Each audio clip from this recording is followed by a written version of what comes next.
Participate చేయకపోవడం వల్ల ఏమవుతుంది అంటే సంవత్సరానికి ఒకసారి ఫీజు మాత్రం ఎవ్రీ జూన్ మాసంలో మే మాసంలో కంపల్సరీ పే చేయాల్సిందే. అవునా కదా?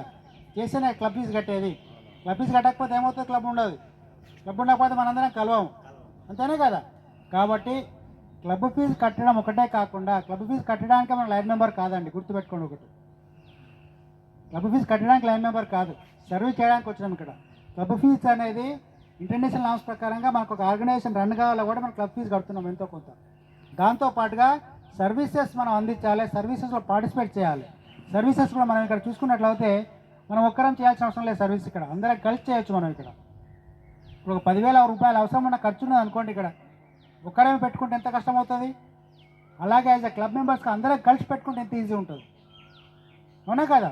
10,000 రూపాయలు సరే పెట్టగలుగుతాం కావచ్చు, మనం నేను తక్కువ చేయట్లేదు, ఇక్కడ పెట్టలేమని కాదు. బట్ తలా 1000 రూపాయలు వేసుకుంటే ఎంత ఈజీ ఉంటుంది. ఒకరేమో 10,000 పెడితే ఎంత ఎండింగ్ ఏమైనా యాక్టివిటీస్ చేయొచ్చు.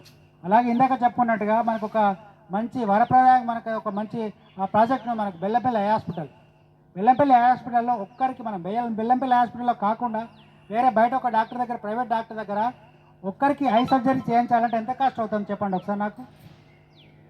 మినిమం 20,000 రూపీస్ అవుతుంది.